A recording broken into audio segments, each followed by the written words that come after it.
most of the people in the audience will be well educated, people who've been to university and things like that. And that was not the case in Shakespeare's time. The cheapest tickets for the theatre cost 1 penny, and you could go for 1 penny to watch a Shakespeare play.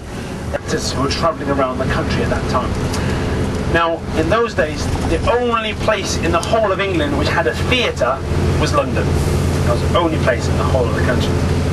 And if you wanted to perform a play outside London, you would travel around, find a market town or a city, and perform in an inn, a pub in the centre of that city or market town. An example, in Oxford, they would meet at the Golden Cross opposite McDonald's on Cornmarket Street. There's a place called Golden Cross which links to the market. That's where Shakespeare and other actors used to perform in the old days. Quite a dangerous life because you're in pubs, which could be dangerous places as well. And Sunlight Stream, he writes about the forest around Stratford-upon-Avon, the forest of Arden, because that's what he knew. He wrote about people from Stratford. He seems to write and be influenced by his family as well. They were really cold and dirty by the time he got in. It was all done in order. And that's how they used to have their bath. They would wait till the spring, and particularly May. That was the time when people liked to have a wash and have a proper bath. Now that's why English people like to get married in June. June is a romantic time to get married in England.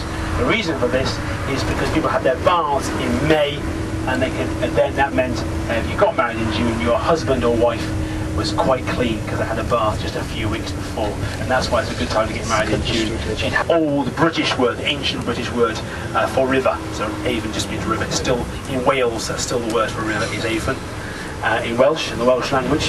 And so it's not a big river. It's rivers and little cruises up and down the river as well, which is a nice thing to do. You can see Shakespeare the theatres over there, which we'll be passing in a few moments' time as well.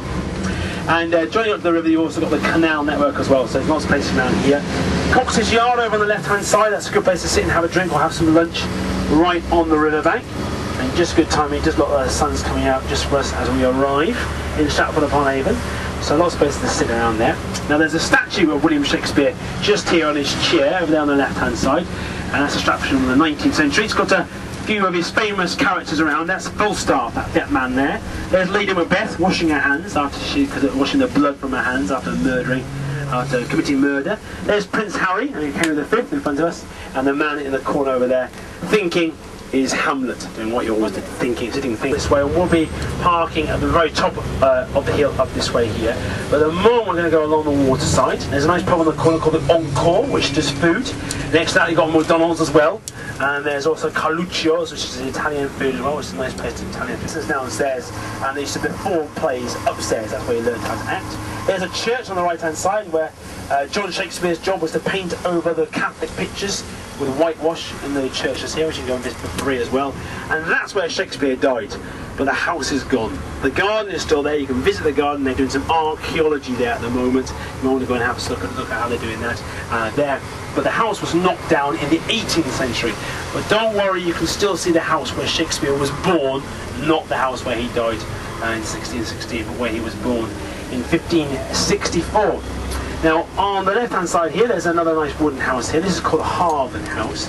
Harvard House is named after John Harvard, and that's where John Harvard's family lived. John Harvard brought some books over to the New World, now the USA, and it was from that, for his book collection, they started Harvard University, the oldest university in North America.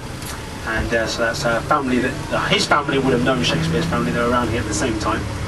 And we're coming up to Henley Street, where Shakespeare was born, and you can visit Shakespeare's birthplace and the Shakespeare Centre down the street here. Lots of souvenir shops, lots of places to sit down and have a cup of tea. The garden there is Shakespeare's birthplace. And if you want to go inside, you go through this red building, and the entrance is on the other side of the red building here. On that